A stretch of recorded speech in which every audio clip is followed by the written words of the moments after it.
First of all, welcome everyone to what is lecture number 58. It's very hard to believe that we've made it to lecture 58. We are in Chelek Beis, that's part 2 of the Moreh Nevuchim. We are about to study chapter 7, Perek Zion. In the Pines translation, which I mostly am reading from, it is page 264, chapter 7. So we're going to do a bunch of medieval physics and philosophy again in the next several chapters. However, we're going to get more and more of a feel for how the Rambam tries to relate what he sees as science to the Torah. So we're going to start to get a sense for how Rambam resolves these issues, which are often considered to be in conflict. But we're going to get a good idea of how Rambam deals with that. So it should be really interesting. So if you remember, last time we studied together, we learned of how the Rambam translated and understood the concept of a malach, of an angel, and remember he understood basically the way Aristotle explained the world and the way the philosophers and scientists of the day understood the universe was that the universe consisted of spheres, and we're going to get a lot into those spheres today. The spheres rotate in a circular fashion, which is how they're able to be in constant motion. And there's the Earth, and then there's a sphere around it, and then another sphere, and each one of those spheres moves in a motion, and that motion is caused by some sort of a soul that is contained, and Rambam called that an intellect, right? And that intellect decides to make it move, right? This is an Aristotelian idea, and we're going to get into a little bit more detail today.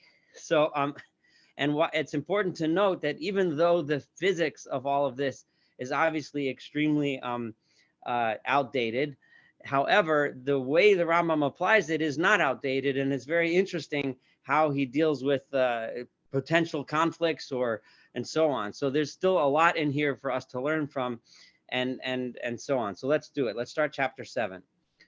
So we explained the equivocality of the term angel, and those of us that learned the first part of Moreh Nevuchim with us understand when Rambam says equivocality of a term, he means that the term malach can be used in many different contexts, right? So it could mean angel, it could mean other things as well.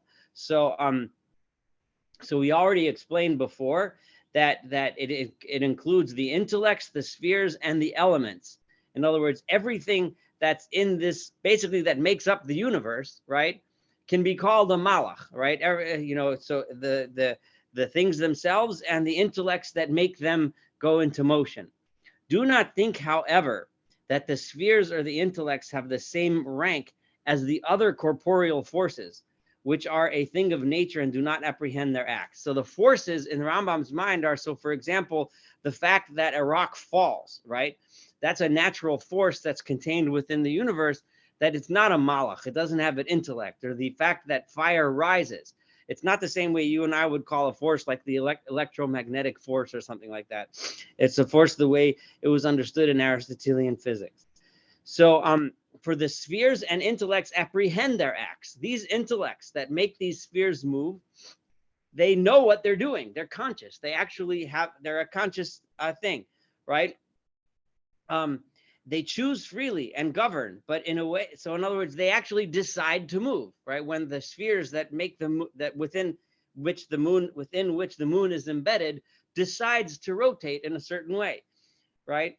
But in a way that is not like the free choice in our governance, but it's not like the bechira chafshis, the free choice that human beings have, right? And we'll explain a little bit soon, and we'll explain in depth later on in Moreh Nevuchim how free choice works, which deal wholly with things that are produced anew, right? In our free choice, we choose to do something, do an action, to make something or to destroy something, whereas their free choice is simply the decision to do what it is that they're supposed to do. The Torah has by its letter expressed several notions that drew our attention to this, right?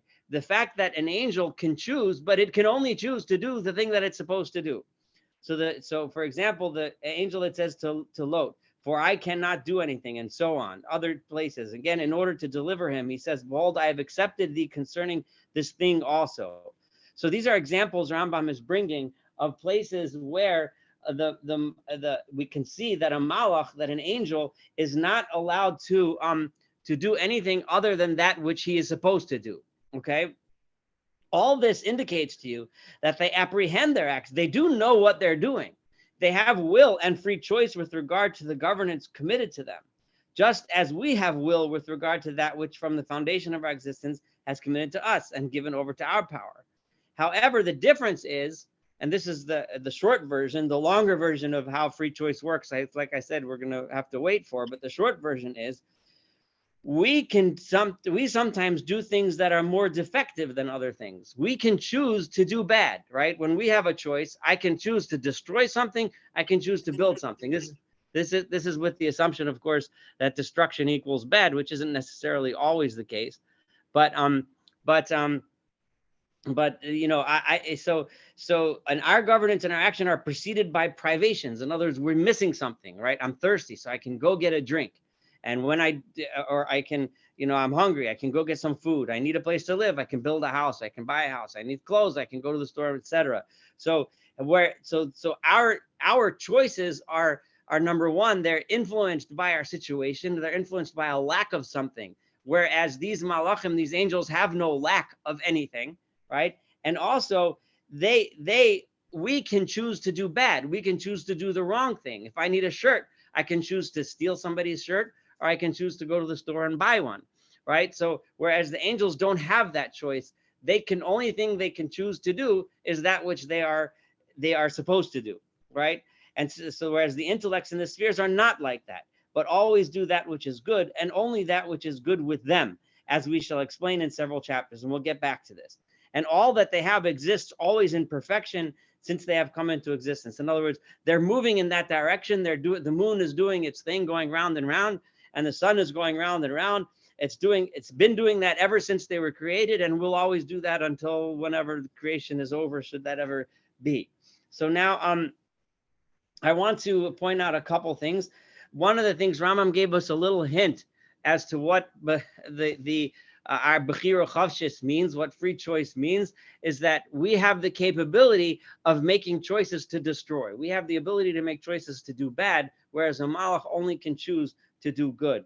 And Rambam is going, I'm not an expert in medieval philosophy. However, I have read a bunch of many books that explain the Moreh Nevuchim, and explain that Rambam is understanding these intellects according to Avicenna. Avicenna was quoted several times. He was a famous Muslim physician, Muslim philosopher, who understood Aristotle to explain that the spheres have intellects. I just wanted to point that out. So that's chapter 7. So now we have this understanding. Remember, this is still Rambam explaining science, right? And he related it to the science of Aristotle, which is that these spheres have intellects. And these intellects is what Rambam identifies as a malach, right? It leaves the question open, and we addressed it a little bit last time with today's physics, how Rambam would explain a malach. But we dealt with that a little last time, and we'll come back to that maybe later today, but certainly many times throughout our studies.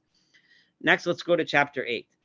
One of the ancient opinions that are widespread among the philosophers. Rambam is bouncing through several ideas that he could write whole books on, but he's just giving us basics of medieval physics. So one of the ideas that is widespread among the philosophers and the general run of people consists in the belief that the motion of the spheres produces very fearful and mighty sounds. That the cosmos, as they move, they make really loud noises. Their proof for this belief consisted in their saying that when the small bodies that are with us move with a rapid motion, if you take something down here and you move it, it typically makes a noise. A great clatter and disturbing boom are heard to proceed from them. In consequence, this should be all the more the case with respect to the bodies of the sun, the moon, the stars. Having regard to their size and velocity, consider how massive they are and how quickly they're moving, right? They must be making a tremendous amount of noise. And he's going to quote from Pythagoras in a second, who is a well-known Greek philosopher. And Pythagoras explained that these noise, each one made the opposite noise, so that all the big noises cancel each other out, which is why we don't hear any of this noise, right? He understood the concept of opposing wavelengths, kind of like a gigantic noise canceling machine. But so the sect of Pythagoras believes that these bodies emit pleasant sounds, having, though mighty, the same proportion to each other as that obtaining in musical melodies. And it was their task to give reasons why we do not hear these fearful and mighty sounds, which I just explained to you a little bit about what Pythagoras says. So Rambam wants you to know about this. This opinion is generally known in our religious community, when we find it in our sources in Chazal as well. And the famous Gemara in Yuma, which describes the sounds, the mighty sounds that the heavens make as they rotate. So, and this which we're recording, do you not see the sages describe the might of the sound produced by the sun when it every day proceeds on its way in the sphere? The same affirmation with regard to the whole necessarily follows. So this next passage in Rambam it's a very famous one. It's one of the several places in Moreh Nevuchim where Rambam sides with science over what Chazal state. So he just quoted us a Chazal which stated unequivocally to agree to with those Greek philosophers like Pythagoras who believed that the heavens make sounds. Now he's going to go on and say Aristotle, however, does not accept this and makes it clear that the heavenly bodies produce no sound. And Rambam is not going to go through all the arguments, philosophical arguments as to why this one says like this and this one says like that. You will find the statement in his book on the heaven. From the passage there, you will understand it. If you want to read it, you can read it. I gave you the book. You can go look for it, and it'll explain why Aristotle says this. You should not find it blameworthy that the opinion of Aristotle disagrees with that of the sages. May their memory be blessed as to this point. It's not such a big deal, right? Rambam is siding with Aristotle, which he usually does, except for some major cases, which we're going to get into, especially most specifically about whether there's a creation, right? So Aristotle, meaning in the Rambam's mind, science disagrees with Chazal. So what do we do? For this opinion, I mean to say the one according to which the heavenly bodies produce sounds is consequent upon the belief in a fixed sphere and in stars that return. Those that felt that the heavenly bodies make sounds is using the assumption that the sphere within which the sun or the heavenly bodies reside remains stable and the sun moves within the sphere, and that's what makes the sound. But if you think the entire sphere moves, which is what Aristotle says, then it doesn't have to make sound. Now that you said that, you know that on the other hand, so when the Chazal wrote that the sun makes a sound, it's because the Chazal understood that the sphere of the sun is actually still, and the sun moves within the sphere. So Chazal felt it makes a sound. Aristotle then proved, right, that the sphere moves, so there should be no sound. On the other hand, that you should know, on the other hand, that in these astronomical matters, they preferred the opinion of the sages of the nations of the world to their own. Chazal explicitly state, right, in a famous Gemara in Pesachim, that regarding these matters, Chazal says that the sages of the world, in other words, the scientists, know better than we do. For they explicitly say the sages of the nations of the world have vanquished. In other words, they beat us. And this is correct. And this is one of the Rambam's keys to understanding what happens when modern science, and in Rambam's mind, modern science as represented by Aristotle, conflicts with something that Chazal says. For everyone who argues in speculative matters, whenever you have a debate regarding speculative matters, in other words, things that we can speculate about, argue about, examine the evidence for, and so on, does this according to the conclusions to which he was led by his speculation. So if you speculate, meaning you conclude something based on logic and reason and investigation, etc., and you make a conclusion, hence the conclusion whose demonstration is correct is believed. We therefore go with the conclusion that we make, even if it conflicts with Chazal. So that's why Rambam is siding with Aristotle, even though Chazal said that the sun makes noise, since in Rambam's mind they were wrong. Therefore, he goes with Aristotle. This is a famous idea that the Rambam says many times, despite the fact that I cannot possibly tell you how many times in yeshiva people denied that the Rambam said this, but you just read it black on white. It's there. So that's where it is. Rambam says this in several other places, but this isn't one of the most clear places. So something for which there is scientific proof, when you're arguing about speculative matters, meaning things that we can speculate about, we can argue about, you go with the truth, you go with what you find, even if it conflicts with the Gemara. So that's the end of chapter 8, and we're gonna move on to chapter 9. For a moment, I want to stop and see if anyone has any comments on what we've studied so far today. So remember, we talked about the intellects and the fact that they have choice, that they are actually consciously deciding to do good. We talked about the difference between a malach's choice and a human choice. And we talked about this argument between Chazal and between different Greek philosophers and Aristotle as to whether or not the heavens make noise. Are there any comments so far?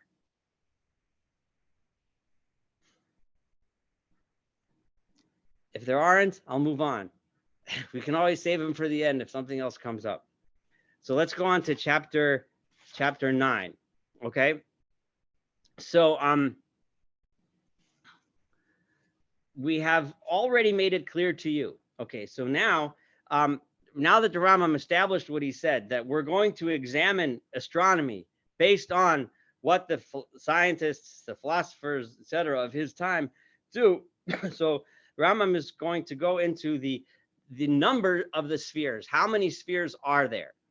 Now, it gets really complicated, and Rav Kapach here says, because this is all, he calls it, it's only of archaeological astronomical interest, right? In other words, it's only interesting to someone that wants to know the history of the knowledge of astronomy, because this is no relationship at all to how we know astronomy to work today. So the specifics of it, we won't go into too much detail, but but we'll read it anyway, and we'll still be able to learn a lot regarding how Rambam makes the interplay between what he knows to be true from science, or what he thinks, or what at least at the time was thought to be known, versus the Torah. So let's go ahead. We have already made it clear to you that in Aristotle's time, the number of the spheres had not been accurately established. This is important because Rambam is here saying very clearly that he understood that in his time they had advanced in science past the knowledge of Aristotle. So it's only logical to assume that the Rambam understood very well, and we're going to see this clearly, and I've emphasized this on several occasions. Rambam understood very well that the science of maybe 100 years after Rambam, or 1,000 years after Rambam, may very well be different than what Rambam knew. And he understood that clearly. And it's obvious from this, says in Aristotle's time to now, things have changed. So there's no reason to assume that the Rambam doesn't realize that from his time and on, things might change. I say this only because the Rambam knows that he's not giving us this science to teach us that this is the be all and end all of science. He's saying, this is what I know, this is what I've learned, this is what we know, and this is how I'm going to apply this knowledge. So in his time, in Aristotle's, right, and that those who in our time count 9 spheres only count as one a globe that includes several spheres. I'm not gonna go into the details there. It's clear to anyone who studied the science of astronomy. For this reason, you also should not regard as, again, Rambam is going to bring a Chazal, and he's going to describe it in a certain way. Since Aristotle made a mistake, which we now know to not be correct anymore regarding the numbers of the spheres, it shouldn't bother you that Chazal made a mistake, right, when they stated the numbers of the spheres. And when did Chazal say this? This is when they made it, they talked about the 2 firmaments, or the 2 levels of Rakia, the 2 heavens, which Rambam equates with 2 spheres, right? Behold unto the Lord thy God, and they darshaned a pasuk, right? The heaven and the heaven of heaven. So you see that Chazal understood that there were 2 spheres, right? For he who says this counts at the whole globe of the stars, and this was going according to the opinion that all the stars are all in one giant sphere, right? And again counts the globe of the all-encompassing sphere, and then the one that's outside that is the sphere that's outside the universe is one giant sphere without stars. Consequently, he says, in other words, that Tana, who was the author of that I'm sorry, it's a Gemara and Chagiga, right? So that Amora right, would be the one who stated that there are two. In other words, so don't let it bother you. In other words, just like, so what the Rambam has just stated was just like Aristotle understood it as a certain amount of spheres, and now we know that there's a different number. So too, some members of Chazal thought there were two spheres, and now we know there's a different number. So that shouldn't bother you. Don't let that bother you at all, because science progresses in knowledge and we learn more. Now, I shall set forth for your benefit a preface needed for the purpose that I have in view in this chapter. This is really important because the Rambam is laying these things down for a reason. He's laying this down so that we, and all time following Rambam, should understand the progression of knowledge, right?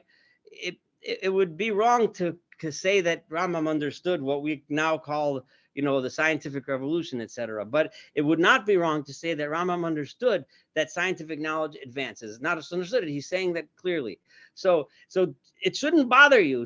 And the Rambam realizes this, and we'll see later on places where a lot of philosophers consider the Rambam to be one of the most humble philosophers ever, because most philosophers in his day would make statements and say, this is the way it is, right? And then, of course, 100 years later, someone disproves them. The Rambam was very clear to be as humble as possible in making these statements and understanding that knowledge can and will advance. But he's giving us the tools to use the knowledge that we have and reconcile it and understand it along with the Torah. So now I shall first set forth for your benefit a preface needed for the purpose that I have in view in this chapter. The preface is as follows. Now, the two stars, the first two planets are Kochav and Noga. I think Kochav is Mercury and Noga is Venus. If I have it backward, please forgive me. But those two planets were like, please forgive my lack of astronomical knowledge, but I'm going to try this anyway. Those two planets confused medieval astronomers more than anything else. And if you think about it, why that is, because sometimes they're between us and the sun. Right? So it's easy to say the moon is the first sphere. It's relatively easy to say that the sun is the second sphere. But then you have these two planets that were very well known to them, but they have these actions that sometimes they're behind the sun and sometimes they're in front of the sun. Now we understand, because we know that we're all actually going around the sun. They're not going around Earth, so we understand it.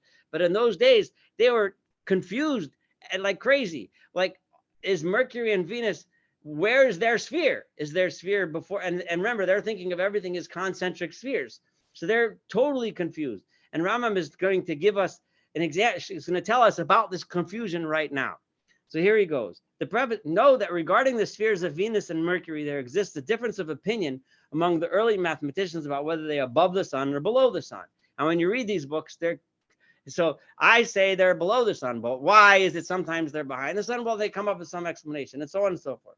For there is no demonstration proving to us what the position of these two spheres is. The doctrine of all the ancients was that the spheres of Venus and Mercury are above the sun, right?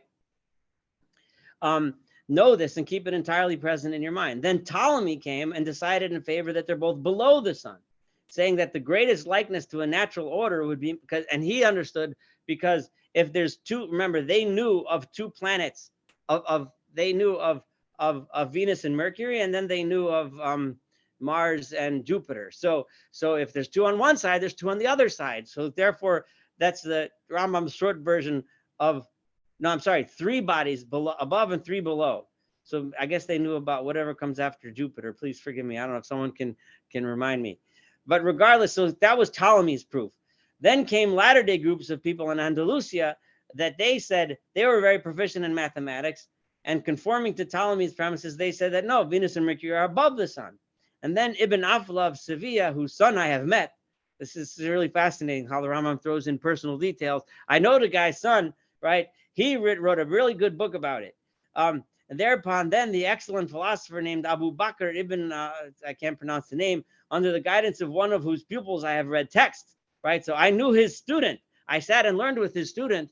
That's an Islamic guy, right? And Rambam is saying, I sat with this kid and this other student. And so I know all these guys. Rambam is telling us, all these guys are guys I studied with. We reflected on this notion and showed various ways of argumentation transcribed by us from him, by means of which the opinion that Venus and Mercury are above the sun may be shown to be, no, that if you say that it's above the sun, it's improbable. But then the argument set forth by Abu Bakr is one purporting to show that this opinion is improbable, not one purporting to disprove it entirely. So here you have whether this matter be so or not, the Rambam is trying to show us the confusion, right? Is it above the sun? Is it below the sun? That's the main point, what he's driving at here. For this reason, they counted 5 spheres, namely the sphere of the moon, which is contiguous with us, which everyone agrees the moon is the closest to Earth, that of the sun, which must be right above that, and then the 5 planets, then the fixed stars, and then an all-encompassing sphere in which there are no stars. Accordingly, the number of informed spheres, the ones in which there are stars, so is 4, namely the sphere of the fixed stars, the 5 planets, the sun, and the moon. And while above them, there's an empty sphere in which there is no star. So the Rambam just kind of summarized this all and said, after all is said and done, there's got to be like 4 spheres. And the Rambam likes the number 4, and he'll explain soon why the number 4 is meaningful. Now, the number 4 is only going to be meaningful based on this cosmology, on this understanding of astronomy and physics. But Rambam is going to take the number 4 to town, and we're going to learn a lot about the number 4. And the number 4, until the advent of modern science, almost so many things. I know in medicine, there are 4 humors, the four elements, everything is 4. There's 4 this, 4 that. And Rambam loves to use that number because of that. And he's going to explain how this number 4 is just a wonderful number that explains how everything works. Now, this number is, for me, a very important basis for a notion that has occurred to me. I had this idea, and that I have not seen explicitly stated by any philosopher. And he gets very excited about this idea, and we're going to read his excitement in the next chapter. I found, however, in the dicta of the philosophers and the discourse of the sages, indications that drew my attention to it. So in other words, I saw also places in Chazal that tipped me off that this number 4 has a special significance. I shall accordingly mention them and explain the notion in the following chapter. What this reminds me of a lot is when nowadays we might be learning an idea in science, and as a religious person, let's say for knowledgeable in Torah, we see an idea in science and it reminds us of a pasuk, something that we read in Tanakh, or it reminds us of a Chazal that it just matches, it works, and we get this flash of lightning and say, this must be what the Gemara meant. And what's fascinating here is the Rambam is doing the same thing, even though you and I, and this, God forbid, is nowhere at all meant to insult the Rambam, look back and say, well, it doesn't really work, right? Because this whole thing of 4 isn't even true. There aren't 4 spheres because there aren't even spheres. But Rambam himself wouldn't have been insulted by that. He would have been happy to know that science advanced, knowledge advanced. So we need to, when we have those kinds of ideas, it's good to be excited about them. It's fine. It's wonderful. Say them and beautiful. And maybe they're true, but always bear in mind that new knowledge might come along and prove the basis of that idea that you had to be wrong. I think now of a lot of explanations which try to make modern physics jive with the various parts of Chazal and the Torah. And I'm not against those at all. And just the opposite. I'm saying that just like the Rambam did something similar here, we should do similar things, recognizing with humility that when we base ideas on speculative matters, like the Rambam said, things that we can think about and prove and argue about, those speculative matters may be proven wrong later on. As long as we go with that humility, it's fine to do it, because we're about to watch Rambam do it himself. So here goes, chapter 10. Before we do this, is there any comments about what I said so far? Because this is the Rambam's foray into the magical number 4 is going to be fun, but it's a little long. So before we start it, does anyone have any questions or comments? I guess everyone's excited to learn about the number 4. So here we go. So it is known, this is chapter 10. We may not get through the whole chapter 10 now, but let's do it anyway. So we'll start. Where are we on the clock? It's like it's 7:30. So we got time. So it is known and generally recognized in all the books of the philosophers speaking of governance and the governance of this lower world. I mean the world of generation and corruption. Remember, this world where we're in now, the inside, it's not even a sphere. This is what we would call today planet Earth, where you and I and all of us reside, right, is a place of generation and corruption, where beings come to exist and then they die and they cease to exist, and then something new comes, etc., etc. This is the world of generation and corruption. Everything in the heavens is constant. Remember, Rambam said back in chapter 7 today that those worlds, the spheres, are constant. They're the same as they were created like that, and that's how they're going to keep going. As long as there's a universe, that's what they're going to be. They're not a world of generation and corruption. But how does this power to generate new beings and destroy old beings, right? Where does it come from? It's brought about through the forces overflowing from the spheres. So it's those motions of the spheres that produces energy somehow, and that's a modern term, it's not Rambam's term, right? In this world that causes us things to be able to come to be and things to be able to stop being. That's important because remember, Rambam told us that God works through the spheres, right? God makes all these things go around. He's the one that makes everything go around in such a way that each thing affects lower and lower and lower down until you get to me and you and the earthworm and the fly, right? Everything that's happening is all happening because of the power ultimately of that upper sphere and the one who's moving that upper sphere, which is God, right? So we have mentioned this several times. The way you would say a similar idea today would be that the energy, the force that makes the entire universe go, right? The bottom line, the grand unified theory, the ultimate force, which has yet to be identified by physics, that makes everything go, God makes that go. And that force acts on other forces, which acts on other forces, and eventually gives Saul Weiner the energy to give a talk tonight, right? So that would be a similar way without using sphere language, the Rambam, and saying the same idea. We have mentioned this several times, and you will find likewise that the sages say there's not a single herb below that has not a mazel in the firmament that beats upon it and tells it to grow, right? It's just a very famous medrash, right? That says that every grass that grows, right, there's a malach above that tells it to grow. What does that mean? According to Rambam, right? For it is said, knowest thou the ordinances of the heavens? Canst thou establish the dominion thereof? Okay, so that's the thing. They also call a star a mazel. A star is also called a mazel, right? You'll find this clearly in Bereshis Rabbah. There's a mazel that completes its motion in 30 days, right? We talk about a mazel, we talk about constellations. The term mazel doesn't, the reason why nowadays we often call it luck was because in the ancient times, they thought that the constellations influenced what happens to us on this world. But the root of the term mazel is actually not what we call luck, but a mazel is actually a star, which Rambam said is a malach, right? So by means of this dictum, they made it clear. And how does Rambam understand that? He understands it because scientifically, remember, in the Rambam's mind, right, how do things work scientifically? The stars make their motions, which causes the energy to the next sphere down, the next sphere down, the next sphere down, which eventually ends up in the energy that makes the things in this world happen, right? So think about what he's saying. So what some people interpret the verse, the medrash that says that every grass has a malach making it grow, they think of it in a supernatural way. There's an angel that's saying, you grow now, right? So we think of there's all these millions of angels. You walk through the forest, there's bazillions of angels, every mushroom, every tree, every leaf.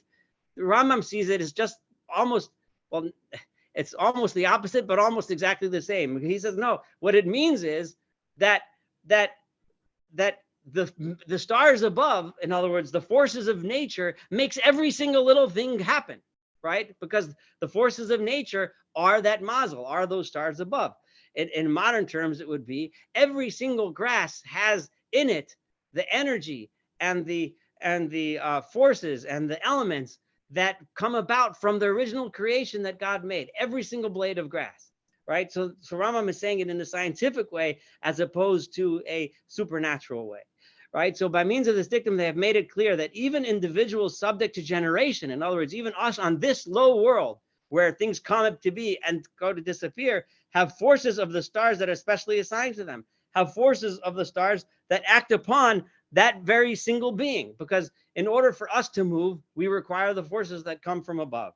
And though all the forces of the sphere pervade all the existence, all those forces are moving everywhere, wherever you are in this lowest world. Those upper worlds are influencing everywhere, yet there also exists a force specially assigned to a certain species. So those forces converge somehow in a unique way on this unique object or being, right? Whether it's a human being or any animal, right? That's making that particular person be exactly the way that he or she is, as is the case with regard to the forces of a single body, and as much as all that exists is, as we mentioned, a single individual. So here you have a fascinating understanding of the Rambam, understanding how this is understood in that medrash. It's just a beautiful way of understanding that medrash. I challenge you to think on your own how you would interpret that medrash if you took away the Rambam's physics or Aristotle's physics of the upper spheres and plugged in modern physics or whatever. I don't know how many of us here are physicists or not, but whatever we understand of basic modern physics, how to understand what this means, that each of us has, every single being, every blade of grass has a mazel, has a force from above making it happen. The philosophers have likewise mentioned, there's no way I'm going to be able to finish chapter 10, so we're going to be stuck in the middle of the discussion of the number 4. But let's try a little bit longer so that next time we can finish the greatness of the number 4. So the philosophers have likewise mentioned that the moon has an additional force, especially we'll do the moon and the moon's relationship to water, and then we'll stop for the day.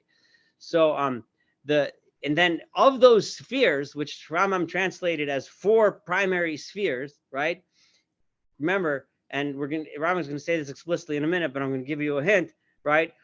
Those 4, each one has a specific power related to one of the 4 elements, right? The 4 elements are air, water, wind, and fire, right? So the moon is specifically over water, right?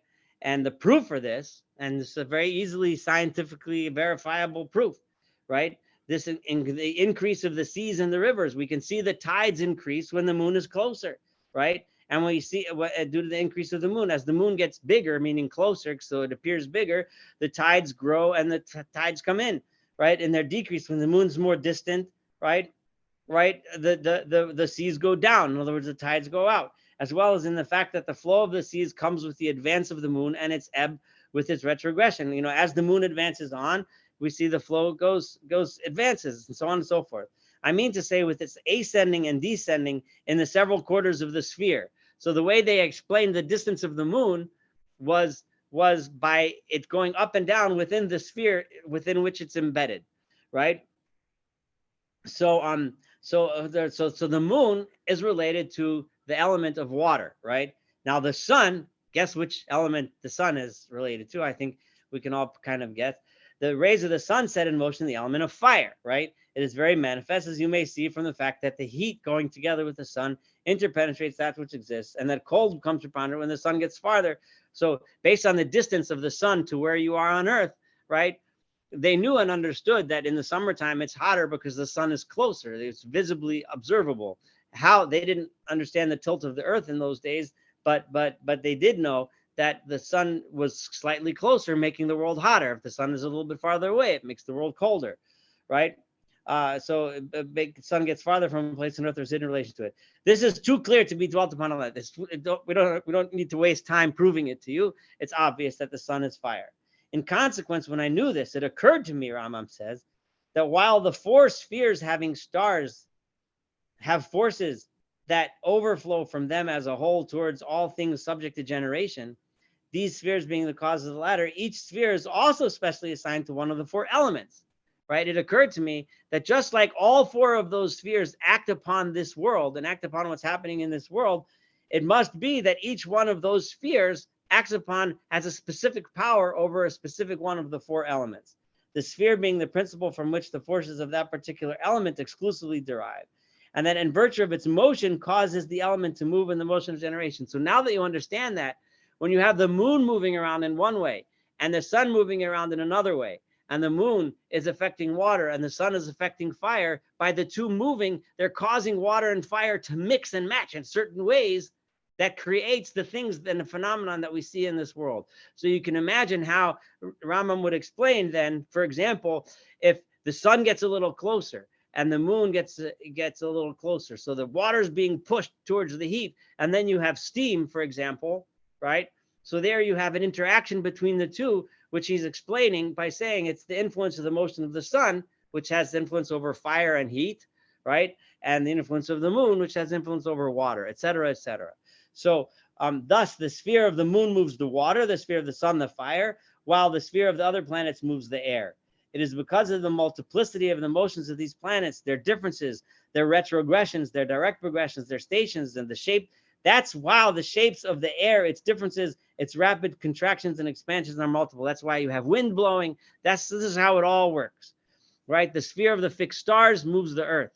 And the sphere of the fixed stars, those are the ones all the way up there, right? The ones within all the stars are embedded. The outer far away stars that aren't flying across the sky. In other words, the ones that are not what we would call today planets, that moves the earth, right? Which is already a little bit revolutionary, because in those days, to say the earth moved was a bit revolutionary. But Rambam is saying perhaps the earth is so sluggish in moving to receive the action, the earth, which is the fourth element, right? Earth, right? It's just so hard to move. It's big, heavy, and strong and tough.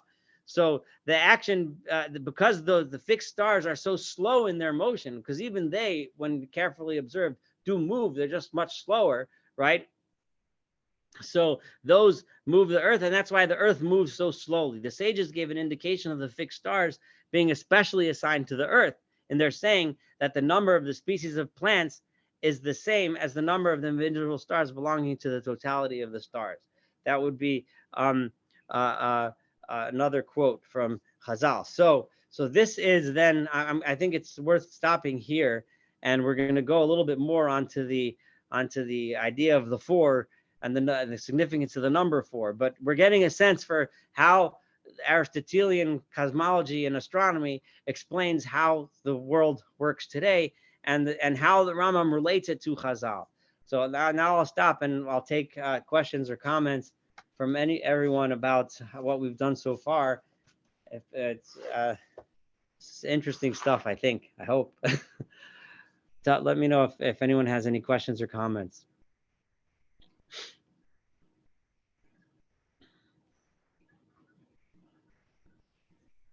Rabbi Herzfeld, go ahead.